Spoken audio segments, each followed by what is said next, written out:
Narito ang malalaki at makabuluhang balita ngayong araw. Hataw Balita ngayon. Nagpaalala ang Philippine Embassy sa mga Pilipino na nasa Israel na maging alisto at mapagmatsyag lalo na sa mga pampublikong lugar.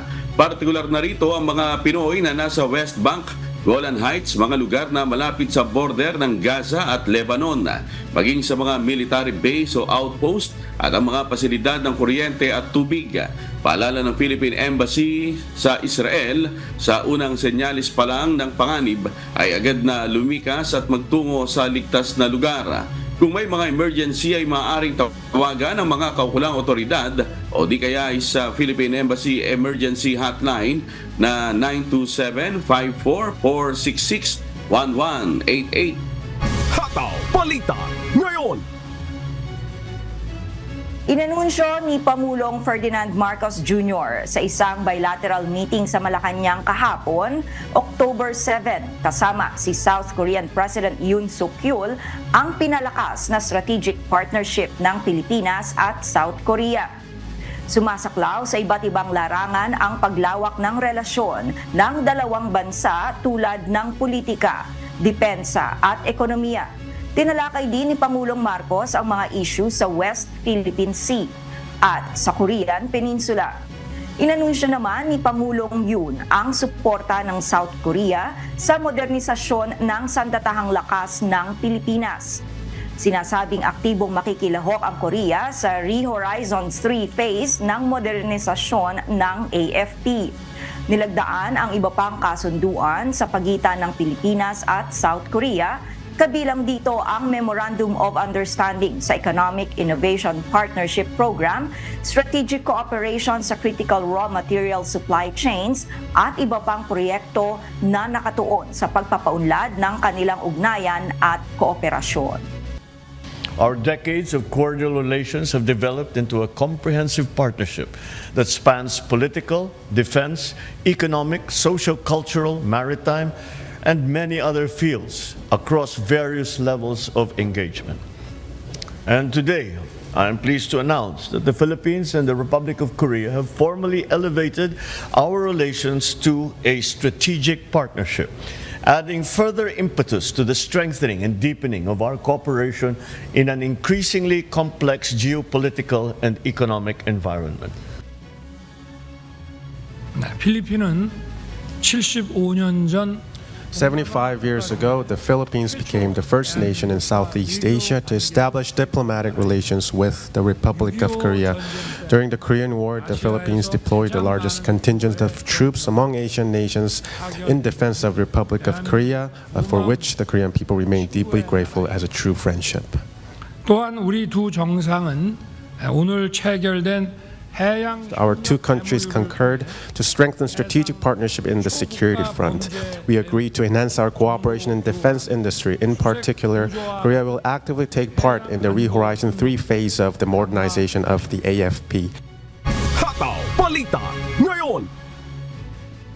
Nilagdaan ng Pilipinas at South Korea ang isang kasunduan para sa feasibility study ng Bataan Nuclear Power Plant o BNPP. Ipinahayag ni President Ferdinand Marcos Jr. sa state visit ni South Korean President Yoon Suk Yeol ang kanyang pag-asa sa proyekto na naantala ng mahigit 3 dekada. Sa ilalim ng Memorandum of Understanding na katuon ng dalawang bansa sa pagsusuri ng mga hakbang patungo sa rehabilitasyon ng planta na inaasahang makapag-aambag sa energy security ng bansa. Binigyan diin ng Department of Energy na ang feasibility study ay idinisenyo upang makabuo ng mahalagang impormasyon na magiging gabay ng pamahalaan sa paggawa ng desisyon, hindi lamang tungkol sa BNPP, kundi pati na rin sa iba pang nuclear technology. Nakatakdang simula ng pag-aaral sa buwan ng Enero sa susunod na taon. Hataw Balita ngayon. Nais ni Kerwin Espinosa na tumestigo sa International Criminal Court o ICC kaugnay sa mga aligasyon ng extrajudicial killings sa panahon ng war on drugs ng administrasyon ni dating Pangulong Rodrigo Duterte. Sa isang panayam, sinabi ni Espinosa na handa siyang magsalita upang makamit ang hustisya para sa kanyang ama. Kamakailan, nagsumite si Espinosa ng kanyang kandidatura para sa pagkaalkalde ng Albuera, Leyte, isang posisyon na dati nang hinawakan ng kanyang ama bago ito namatay sa kulungan. Hataw Balita ngayon. Isiniwalat ng Presidential Anti-Organized Crime Commission o PAOK na may mga Pilipino mula sa mga na-raid na Philippine Offshore Gaming Operators o POGO Hub ang nagtatangkang magpatakbo ng sariling scam operations habang patuloy ang pagsugpo sa mga ito. Ayon kay Dr. Winston Casio, tagapagsalita ng PAOK, malaking perang maaaring makuha mula rito kaya't nagpapatuloy ang mga nasabing operasyon. Inihayag pa ni Casio na naging mas matalino ang mga Pilipinong sangkot dito at may kakayahan na ring makapag-ipon ng sapat na pondo at koneksyon upang magsimula ng kanilang sariling operasyon. Nalalaman ng mga otoridad na may mga Pilipino na kabilang sa mga newly hired na tauhan sa hub kaya't nagbigay babala ang Department of Justice o DOJ sa mga dayuhang manggagawa na kailangan nilang i-downgrade ang kanilang mga visa at umalis ng bansa bago magtapos ang taon. Hataw Balita ngayon. Nagbitiw na si Attorney Carlo Nograles bilang chairperson ng Civil Service Commission o CSC, epektibo kahapon October 7.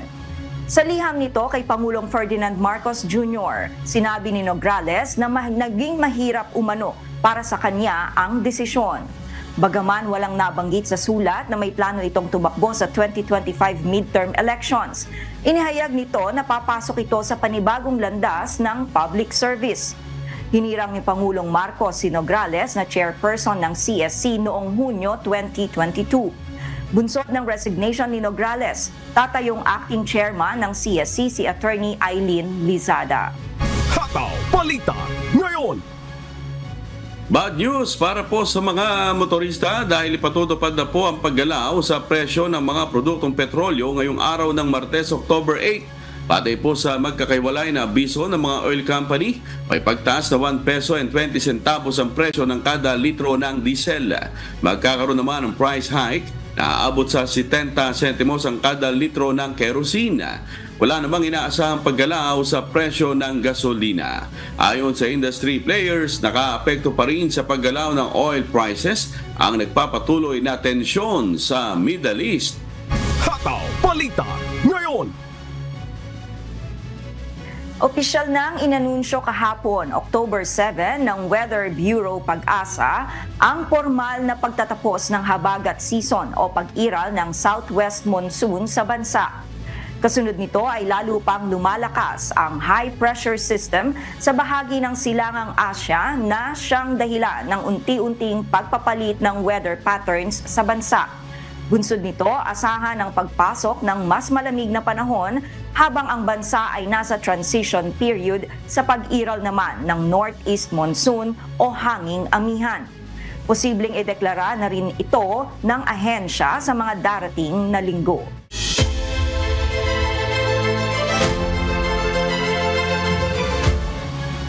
Ilan pang incumbent official sa Metro Manila ang nakapaghain na kahapon October 7 ng kanilang Certificate of Candidacy para tumakbo sa local positions sa darating na 2025 midterm elections. Kabilang narito sina Taguig City Mayor Lani Cayetano para sa kanyang re-election bid. Nakapaghain na rin ang kandidatura sina Las Piñas City Vice Mayor April Aguilar na ngayon ay tatakbong mayor ng lungsod, habang ang kanyang ina naman na si Mayor Mel Aguilar ang kakandidato bilang Vice Mayor. Samantala, nag-file na rin ng COC si Marikina City 1st District Representative Maan Chodoro na tatakbong mayor ng syudad kapalit ng kanyang asawa na si incumbent Mayor Marcy Chodoro. Kasama rin sa mga nakapaghain na ng COC sa local position, sina Makati City Congressman Luis Campos na tatakbong mayor ng Makati City. Gayun din ang kanyang running mate na si Kid Peña na kakandidato naman bilang Vice Mayor ng lungsod. Hataw Balita ngayon. Naghain na kahapon ng kanilang kandidatura ang ilang kilalang personalidad at dating mambabatas. Kabilang sa mga naghain ng Certificate of Candidacy o COC, sina dating Senador Manny Pacquiao at dating Senador Gringo Honasan. Hindi naman naiwasan ni Senator Cynthia Villar na maging emosyonal nang maalala ang ama matapos maghain ng kandidatura sa pagkakongresista. Ilan pa sa mga nag-file ng kanilang COC, sina dating Interior and Local Government Secretary Benhar Abalos Jr., ang mga dating senador na si Manny Pacquiao at Bam Aquino, ang re-electionist na si Senator Ramon Bong Revilla Jr. at ang dating Ilocos Governor Luis Chavit Singson para sa Senado. Hataw Balita ngayon. Inihayag ng Department of Migrant Workers o DMW na sisimulan na nila ang repatriation ng mahigit 150 Pilipino mula sa Lebanon sa October 11. Tiniyak ni DMW Secretary Hans Leo Kakdak na nasa mas ligtas na lugar ang mga ito sa ilalim ng pangangalaga ng Embahada ng Pilipinas sa Lebanon at iba't ibang ahensya ng pamahalaan. Kabilang na dyan ang DMW, Department of Foreign Affairs o DFA at Overseas Workers Welfare Administration o OWA. Nilinaw naman ng DFA na hindi lahat ng mga bilang na ito ay uuwi sa Pilipinas ng sabay-sabay, kundi nakatakdang umuwi ang mga ito simula October 11 hanggang October 28. We are slated to bring home together with the DFA and the OWA around 151 so far and counting. No, it's a fluid count for the month of October. No, the plan so far is to book them on commercial flights, as they have so been booked on commercial flights. And again, 107 in the shelters, and they're being taken care of by the DMW and the OWA.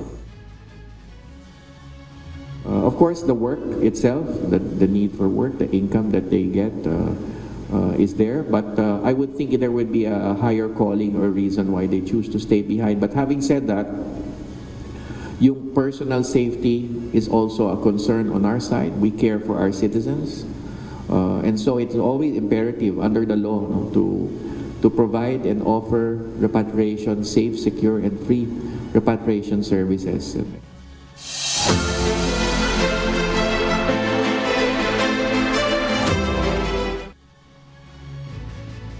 Ang manumpa ngayong Martes bilang bagong kalihim ng Department of the Interior and Local Government si Cavite Governor John Vic Remulla. Kasunod ito ng kumpirmasyon sa isang panayam ni Justice Secretary Crispin Boying Remulla. Papalitan ni Remulla si dating Secretary Benjamin Benhar Abalos Jr. na itinuturing ng deemed resigned dahil sa pagtakbo nito bilang senador para sa 2025 midterm elections. Si Benedict Samson humahataw. Hataw Balita ngayon. Nagtungo sa Office of the Provincial Election Supervisor nitong Lunes, October 7, si Cavite Governor John Vic Remulla upang mag-withdraw ng kanyang kandidatura bilang gobernador sa lalawigan. Kasama niya nag-file ng withdrawal of candidacy si Cavite Vice Governor Atina Tolentino. Sa kasalukuyan, wala pang inilalabas sa pahayag ang Malacanang patungkol sa magiging kapalit ni dating Department of the Interior and Local Government Secretary Benhar Abalos. Itinuturing ng deemed resign ng dating kalihim matapos itong mag-file ng Certificate of Candidacy sa pagkasenador kahapon October 7. Sa isang panayam, sinabi ni Department of Justice Secretary Crispin Boying Remulla na nakatakdang manumpa ngayong araw bilang bagong kalihim ng DILG si Governor Remulla. Samantala, umuugong naman na tatakbo bilang gobernador si Cavite 7 District Board Member Francisco Gabriel Abeng Remulla, isa sa mga anak ng kalihim ng DOJ. Sa isinagawa namang proclamation rally ni Senator Ramon Bong Revilla Jr. sa Bacoor City kahapon, inanunsyo nito na tatakbo bilang vice-gobernador sa lalawigan ng isa niyang anak. Board Member Ram Revilla, the next Vice Governor of Cavite. Benedict Samson, humahataw sa balita ngayon. Hataw Balita ngayon. Walang alis go na naghain ng Certificate of Candidacy kahapon sa bayan ng Banban. Ang acting mayor at dating konsehal na si Erano Dizon Timbang lamang ang nakitang naghain ng kandidatura. Gayunman nilang supporter ni Go ang maaga pa lang ay nag-aabang na at umaasang tutuloy ito sa pagkandidato. Si Nestor Torres sumahataw. Hataw Balita ngayon. Sa kabila ng mga kontrobersya, umaasa ang ilang residente ng Bamban-Tarlac na muling tatakbo sa pagka-mayor ang ngayon nakakulong ng dating alkalde na si Alice Go. Kamakailan, ipinahayag ng abogado ni Go na nais umano nitong muling kumandidato kahit pa ito ay nasa piitan. Gayunman, sinabi ng Commission on Elections o COMELEC na bagaman pwede nilang tanggapin ang kanyang Certificate of Candidacy o COC, madidisqualified pa rin ito malibang makakuha ng Temporary Restraining Order o TRO. Gusto kong tumakbo siya dahil magandang manungkulan. Dahil kahit sinasabi nilang Chinese, ang tao ng Bamban, mahal na mahal si Mayor Alice yung mga tao. Mabait manungkulan. Kami karamihan dito sa Bamban, gusto pa rin siya si Madam, si Mayor. Kasi nga, dahil marami na rin siya nagawa dito sa Bamban, 2 taon pa lang siya. Kaya karamihan dito sa Bamban, gusto pa rin siya tumakbo. Baka bukas siguro, hanggang bukas na lang yung di ba? Samantala, naghain naman ng kandidatura si Bamban Acting Mayor Erano Dizon Timbang. Siya ang pumalit sa pwesto ni Guo nang madismiss ito dahil sa patong-patong na kaso kaugnay ng pagkakadawit sa anomalya ng Philippine Offshore Gaming Operators o POGO sa Bamban. Sa isang pahayag, sinabi nito na tatakbo siya para maibalik ang kaayusan sa kanilang bayan. Nais din anyang maibalik ang respeto ng buong bansa sa kanilang munisipalidad na nakilala kamakailan dahil sa mga iligal na gawain. Bagaman may natitirang supporters, mayroon ding ayaw na bumalik sa pwesto si Go. Mas maganda hindi na. Bakit po? Ang daming kaso sir, dapat ayusin niya muna yung kaso niya bago siya mag-file ulit dito. Tapusin mo muna. Hindi na niya matututukan kung mananalo mas siya ng mayor dito, kawawa lang yung Bamban. Wala na ng mayor. Nakakulong? Oo, nakakulong. Mas mabuti hindi na muna siya magpapail ng ng tututuran niya para hindi magulo. Magkakagulo lang dito Ngayong araw, October 8, ang huling araw ng filing ng COC, kaya maghihintay umano ang mga taga-suporta ni Go sa paghahain nito ng kandidatura. Nestor Torres, humahataw sa balita ngayon. Hataw Balita ngayon. Hiniling ng Bangsamoro Government sa Korte Suprema na muling isama ang probinsya ng Sulu sa Bangsamoro Autonomous Region in Muslim Mindanao o BARM. Ayon sa Bangsamoro Government, naghain sila ng mosyon sa Supreme Court para sa hiling na intervention sa kaso upang mailatag ang kanilang pleadings at mga dokumento. Kasunod ang nasabing hakbang ng desisyon ng Korte Suprema na pagtibayin ang legalidad ng Bangsamoro Organic Law at ang paghiwalay ng Sulu sa rehiyon. Matatandaan noong 2018, ipinadeklara ni Nooy Sulu Governor Abdusakur Tan II na unconstitutional ang BOL dahil kailangan aniyang amyendahan ang saligang batas upang ma-abolish ang Autonomous Region in Muslim Mindanao Region o ARMM. Giit ng Bangsamoro Government, hindi pa final and executory ang nasabing desisyon at hindi pa naman nabubuo ang rehiyon nang matalakay ang kaso kaya umaasa silang pagbibigyan ng kataas-taasang hukuman ang kanilang mosyon.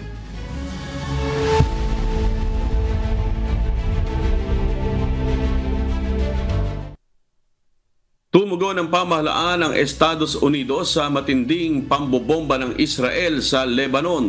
Ayon sa isang opisyal ng US State Department, maaaring makatulong sa diplomasya ang military pressure, ngunit posible rin itong magdulot ng maling kalkulasyon. Ito ang humahataw na balita ni Erica Luzong. Hataw Balita ngayon. Patuloy ang pag-atake ng Israel sa mga suburbs sa timog ng Beirut habang maraming tao ang napatay sa Gaza dahil sa bagong operasyon ng Israeli Army. Nag-aabang ang rehiyon sa tugon ng Israel sa missile attack mula sa Iran na naganap noong nakaraang linggo. Wala namang nasawi sa Israel sa kabila ng mga pag-atake. Ayon sa US State Department, ang military pressure ay may potensyal na makapagbigay daan sa diplomasya, ngunit maaari rin itong magdulot ng hindi inaasahang resulta. Sinabi ni Defense Minister Yoav Gallant ng Israel na nakikipag-ugnayan sila sa Estados Unidos sa kanilang tugon sa Iran, ngunit gagawa pa rin sila ng kanilang sariling desisyon. Suportado ng US ang Israel laban sa mga militanteng Hezbollah sa Lebanon, ngunit hindi ang pag-target sa mga sibilyan. Ipinanukala ng Estados Unidos at France ang 21 araw na ceasefire para sa hangganan ng Israel at Lebanon noong Setyembre. Ipinahayag din ng Washington at mga kaalyado ang suporta para sa isang ceasefire sa Gaza. Gayunpaman, nabigo ang mga hakbang sa dalawang panig hanggang sa kasalukuyan. Ang pinakabagong karahasan sa matagal ng Israeli-Palestinian conflict ay nagsimula noong October 7, 2023 nang atakihin ng Hamas ang Israel na nagresulta sa pagkamatay ng 1,200 at pagdakip ng humigit kumulang 250 hostages ayon sa mga tala ng Israel. Erica Luzong, humahataw sa balita ngayon. Hataw Balita ngayon. Muling tinamaan ng matinding pagbaha ang Kedah sa Malaysia habang lumalala naman ang sitwasyon sa lugar ng Perak. Ito ang humahataw na balita ni Joselito Liquido. Hataw Balita ngayon. Patuloy na tumataas ang bilang ng evacuee sa Perak, Malaysia dulot ng walang tigil na pag-ulan at pagbaha. Samantala, muling binaha ang Kedah na nagresulta sa pagbubukas ng mga bagong evacuation center. Ang sunod-sunod na masamang panahon ay nagdulot ng malawakang pagbaha simula noong Biyernes. Umakyat ang bilang ng mga biktima ng baha sa 281 katao sa mga distrito ng Gombak at Kuala Selangor. Habang umakyat sa 304 ang bilang ng mga lumikas mula sa 83 pamilya kahapon mula sa mga distrito ng Kerian, Mataang at Hilir, Perak. Isinara ang mga kalsadang Bagan, Seray, Tiangkat, Lubak at Kuala Kangsar, Gerik, Pengkalan, Hulu dahil sa pagguho ng lupa. Sa Kluang District ng Johor, umakyat ang bilang ng mga biktima sa 175 katao habang isang bagong relief center ang binuksan sa Pendang District ng Kedah upang tumanggap ng 48 biktima. Sa kasalukuyan, may 181 biktima ang nasa isang relief center sa Kubang, Pasu. Patuloy na binabantayan ng mga otoridad ang pagtaas ng tubig sa mga ilog na lumampas na sa danger level. Joselito Liquido, humahataw sa balita ngayon.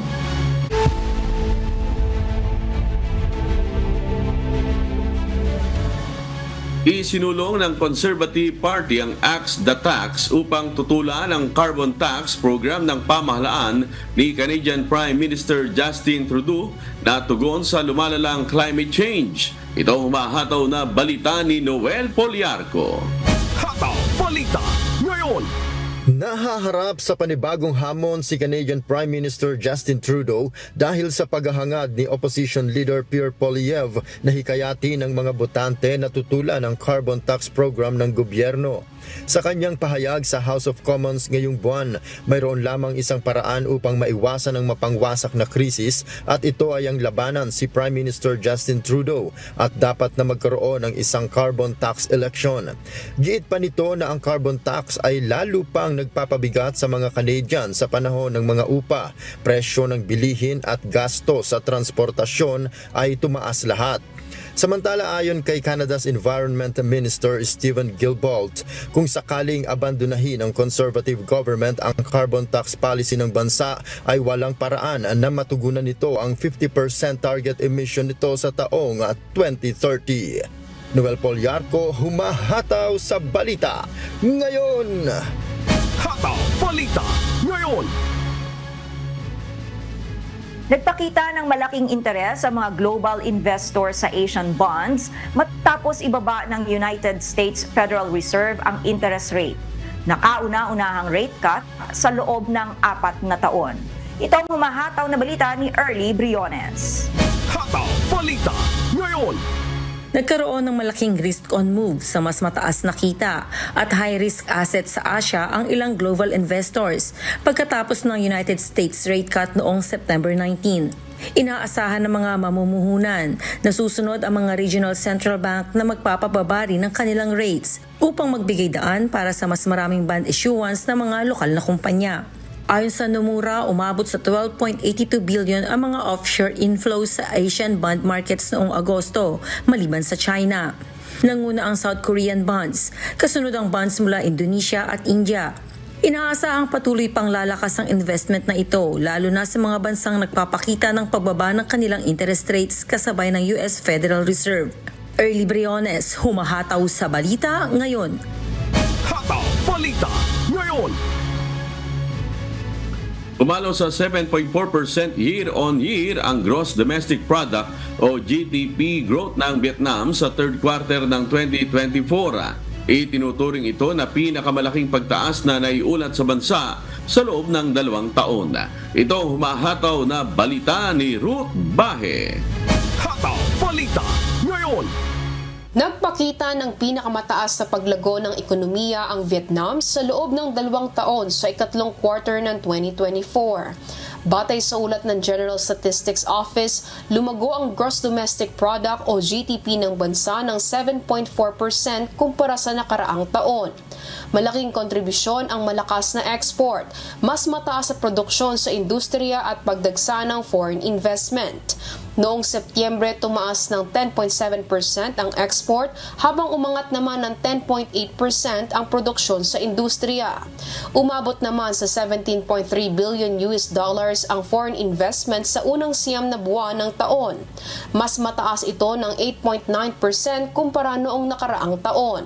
Gayunman, bumagsak ang Purchasing Managers Index o PMI ng manufacturing sector ng Vietnam mula 52.4 noong Agosto patungong 47.3 noong Setyembre, ayon sa S&P Global Market Intelligence. Sinabi ni Andrew Harker, director ng S&P, na ang malakas na ulan at pagbaha dulot ng bagyong Yagi ay nagresulta sa pansamantalang pagsasara ng mga negosyo at pagkaantala ng supply chains.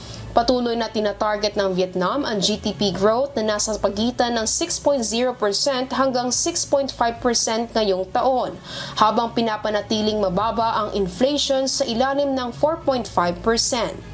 Ruth Bahe, humahataw sa balita ngayon.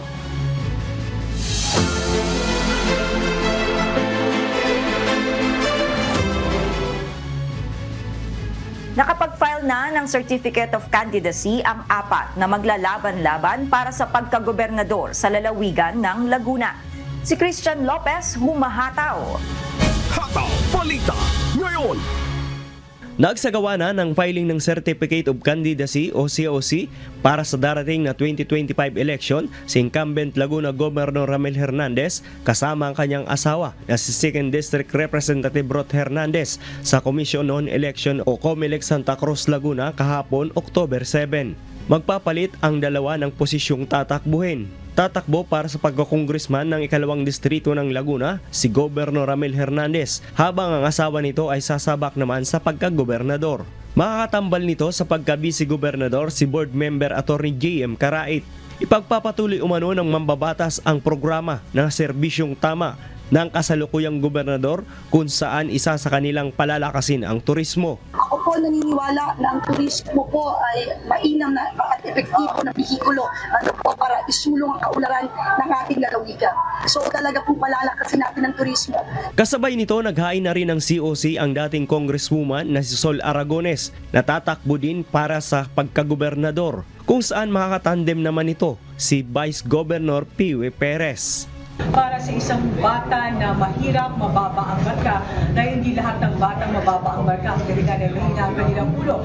Maraming kadahilanan ito. Una, marahil walang pamasahe, kaya laging absent, walang pambaon, o di kaya naman walang pambayad sa project. Panahon na, nabigyan natin sila ng pagkakataon na maging scholar, pero sa susunod dapat mataas na ang marka. Di man pwedeng taon-taon ay palakol sa ganitong paraan. May chance sa isang mahirap na pamilya na may mag-aahon sa kanila sa hirap kapag nakatapos sa pag-aaral. Naunang naghain ng kanyang kandidatura sa pagkagobernador si Santa Rosa Representative Dan Fernandez noong Linggo, October 6, kung saan katambal nito si Vice Governor Jim Castillo Amante. 2.5 meters na lang ang lalim niyan ng Laguna Lake. Kapag pinabayaan natin yan, magiging 2 metro na lang yan. Sa mga susunod na ilang taon, 10 or 20 years, magiging 1 meter na lang yan. Kano pa kalaki 1 meter? Ganyan.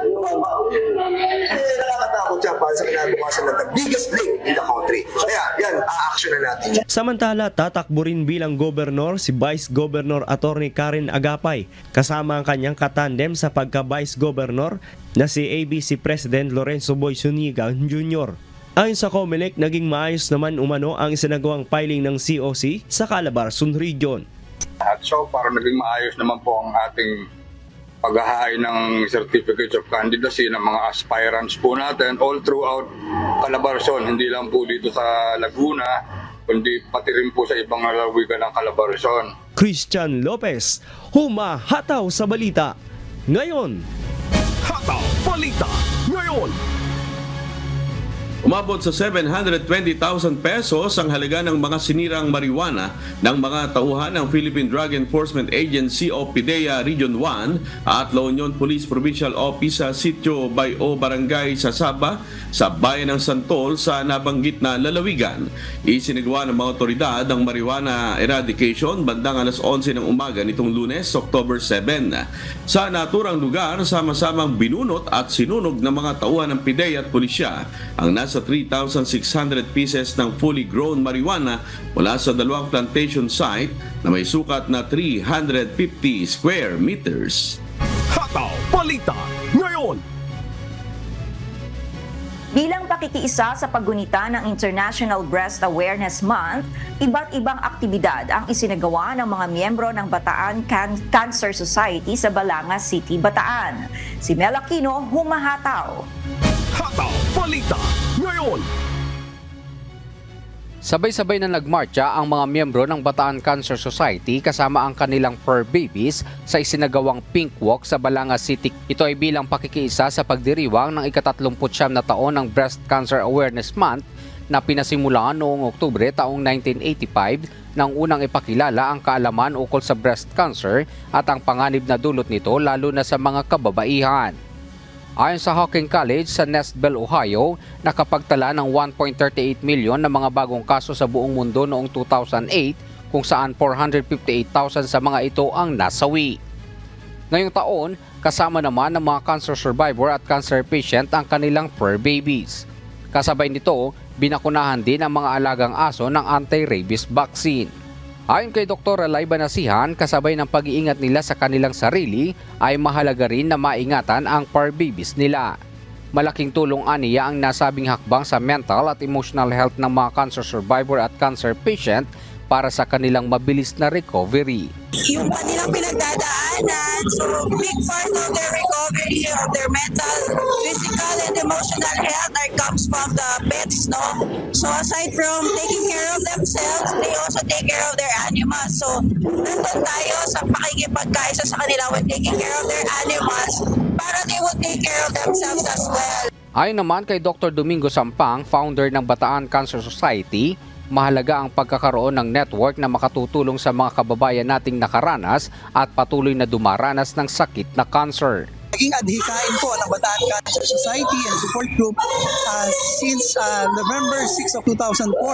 In fact, iniimbitahan ko po ang bawat isa na umattend po sa aming selebrasyon na darating sa November 6 na ika-20 taon na po. No?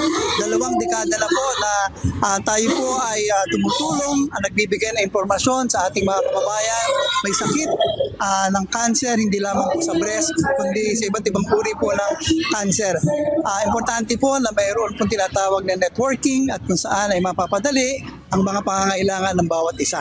At yung information po na binibigay po namin sa pamamagitan ng lecture at pagdalaw-dalaw sa mga pasyente na nangangailangan po ng konting ngiti galing sa mga kasamahan natin. Kasama rin sa pagdiriwang ang ilang institusyon, partikular na ang Philippine College of Surgeons, Philippine Society of Surgeons Luzon Chapter, Philippine Dental Association and Bataan Rehab Center, Bataan Peninsula State University, Bataan General Hospital and Medical Center, Bataan Doctors Hospital at Centro Medico Hospital.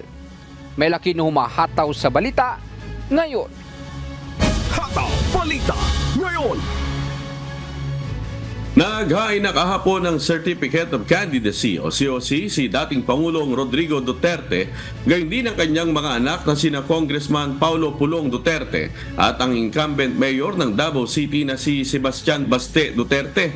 Samantala, matunog na magiging katunggali ng dating Pangulo sa mayoralty race ang kabibitiw lang sa pwesto bilang chairperson ng Civil Service Commission na si Carlo Nograles. Si Marisol Montaño humahataw. Hataw Balita ngayon.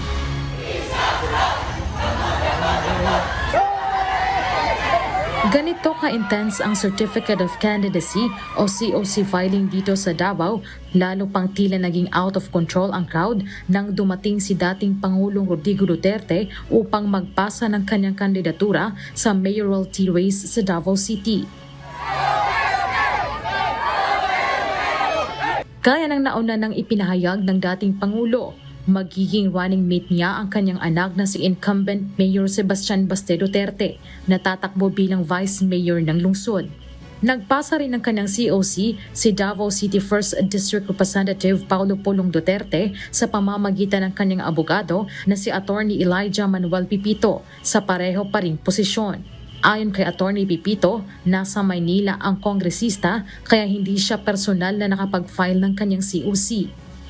Kasama din sa nag-file ng COC ay si Omar Duterte bilang kongresista sa 2nd District at Melchor Kitain Jr. bilang konsehal sa 1st District.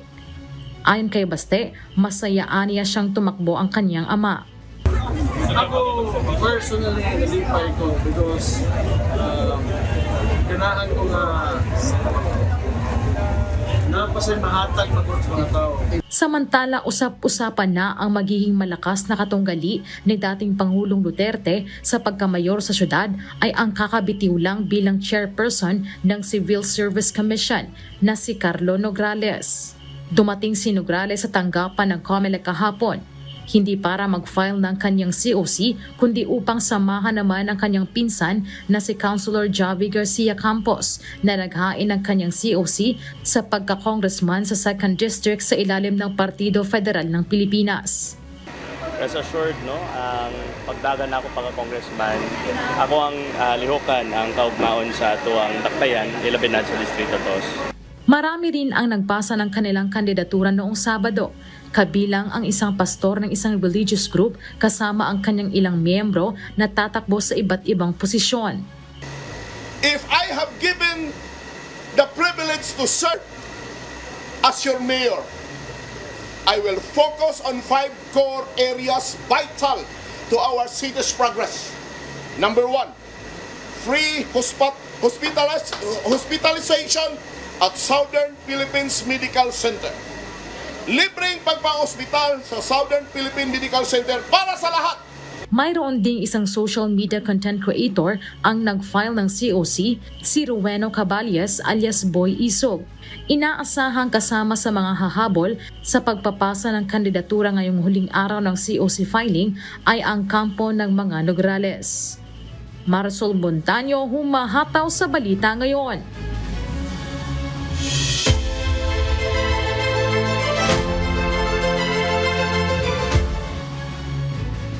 Inihayag ng Philippine National Police na mayroon na silang tinitingnan persons of interest kaugnay ng pamamaril sa mag-asawang online seller sa Mexico, Pampanga.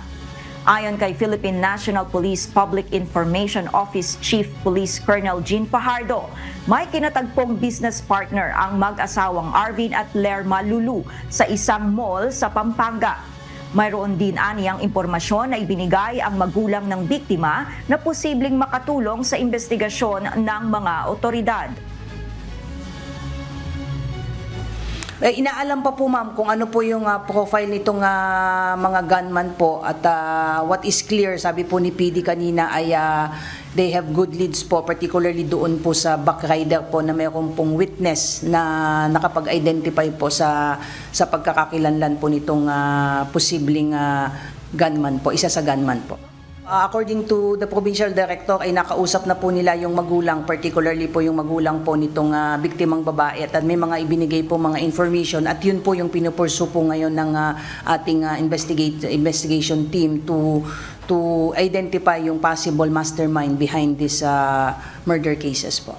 Wala pong nabanggit si PD, kausap ko po siya, but ang sinabi po niya ay yung mga revelations po ng magulang po nitong isa sa mga biktima ang ipupursu po nila na lead po. Hataw Balita ngayon. Suportado ng mga opisyal ng Philippine Health Insurance Corporation o PhilHealth ang panukalang maibaba ang monthly premium ng mga kontributor o miyembro nito.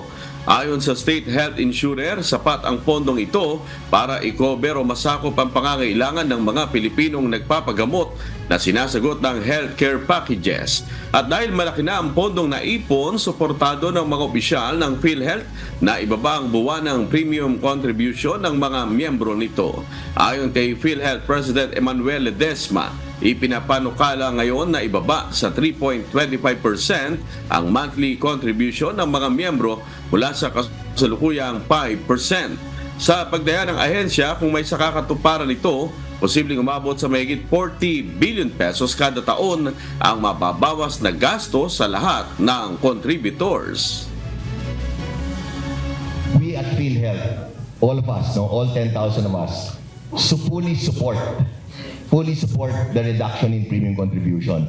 Basta from our end, fully supportive kami, and then we leave it up to them. And definitely, once that bill is passed, we will definitely follow, and we will be happy. We'll be happy for the people. No? Hataw Balita ngayon. Hinimok kahapon, October 7, ni Pangulong Ferdinand Marcos Jr. ang mga magulang ng mga mag-aaral sa iba't ibang panig ng bansa na makiisa sa bakuna eskwela ng Department of Health at Department of Education. Layo ng nasabing programa na mabigyan ng proteksyon ang mga kabataan laban sa vaccine-preventable diseases tulad ng tigdas, rubella, tetanus, diphtheria at human papilloma virus. Sa isang video message kahapon, binigyang diin ni Pangulong Marcos ang halaga na mailapit ang mga kabataang Pilipino sa mga serbisyong pangkalusugan ng pamahalaan. Mga kababayan, ang pagbabakuna o immunization ay subok, epektibo at ligtas na proteksyon na ating katawan laban sa mga sakit.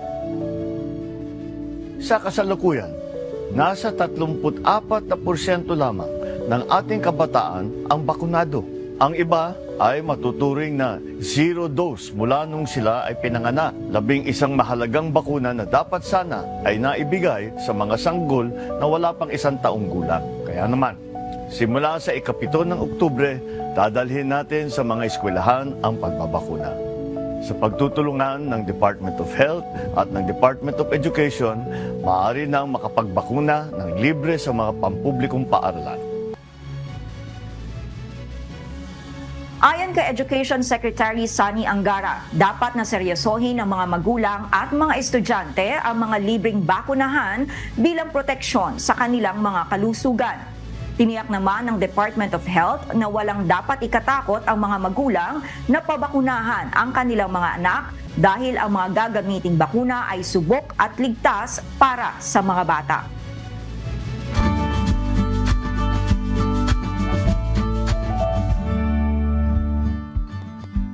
Alamin ang magiging lagay ng panahon sa iba't ibang bahagi ng bansa ngayong araw ng Martes. Panoorin po natin ang update mula sa Philippine Weather Bureau Pag-asa. So sa kasalukuyan po ay patuloy pa rin nating binabantayan itong low pressure area na nasa loob ng ating Philippine Area of Responsibility, huling namataan sa layang 305 kilometers kanlura ng Coron, Palawan. Ang nasabing low pressure area, kung makikita po natin dito sa ating latest sa satellite image, wala po siyang dalang mga kaulapan na posibleng magdulot ng buong araw na tuloy-tuloy ng mga pag-ulan sa anumang bahagi ng ating bansa at hindi din po natin inaasahan na ito ay magiging isang ganap na bagyo. Samantalang easterlies naman po ay nakakaapekto sa ilang bahagi ng Luzon at kung makikita po natin dito sa ating latest sa satellite image, may mga kaulapan po tayong namamataan sa may silangang bahagi ng Quezon, pati na rin ng Bicol region. So mga areas na yan, posible po tayong makaranas ng maulan na panahon dulot na epekto ng easterlies. Sa nalalawing bahagi naman po ng ating bansa, wala po tayong namamataan na mga kakapal na kaulapan na posible pong magdulot ng buong araw na tuloy-tuloy na mga pag-ulan. So generally, fair weather conditions po tayo.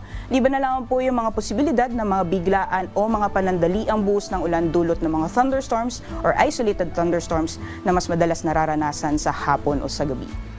Sa labas naman po ng ating Philippine Area of Responsibility ay patuloy pa rin po nating minomonitor itong tropical depression or bagyo na nasa labas ng PAR mahigit nasa 2,600 kilometro east-northeast ng extreme northern Luzon. Sa ngayon po itong tropical depression ay patuloy pa rin pong kumikilos papalayo ng ating bansa at hindi po natin inaasahan na papasok ito ng ating Philippine Area of Responsibility or makakaapekto sa anumang bahagi ng ating kapuluan sa mga susunod na araw.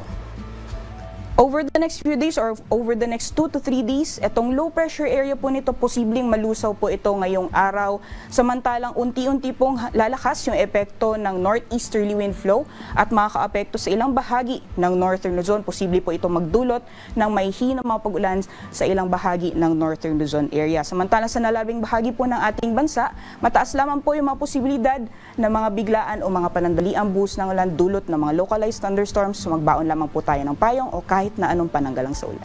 Para sa kalagayan po ng ating karagatan, wala po tayong gale warning na nakataas sa anumang baybayin ng ating bansa. Malaya pong makakapalaot ang ating mga kababayan, lalong-lalo na yung may mga maliit na sakyang pandagat. Ngayong umaga, sisikat ang araw ng 5:46 a.m. at lulubog mamayang 5:41 p.m. At sa aming ibabahaging mga salita ng Diyos na ating sandigan, mula sa ikalawang Tesalonica, Kapitulo 3, talatang 3. Ngunit tapat ang Panginoon na magpapatibay sa inyo at sa inyo'y mag-iingat sa masama.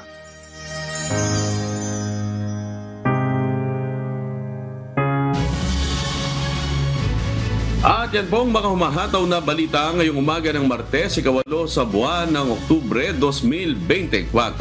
Sa ngalan po ng lahat ng bumubuo ng UNTV News and Rescue, UNTV Radyo La Verdad 1350 at ng ating mga correspondent mula Luzon, Visayas at Mindanao. Mula po rito sa Pilipinas, ako po inyong amigo Sherwin Kulubong. At yan po ang mga humahataw na balita sa iba't ibang panig ng mundo ngayong Tuesday morning, October 8, 2024. Mula rito sa Victoria, Australia, ako, si Nina Bascon. At dito sa UNTV at UNTV Radyo La Verdad 1350. Diyos ang aming sandigan, serbisyo publiko ang aming pinahahalagahan. Susunod na ang Good Morning Kuya. Salamat po sa Diyos at magandang umaga.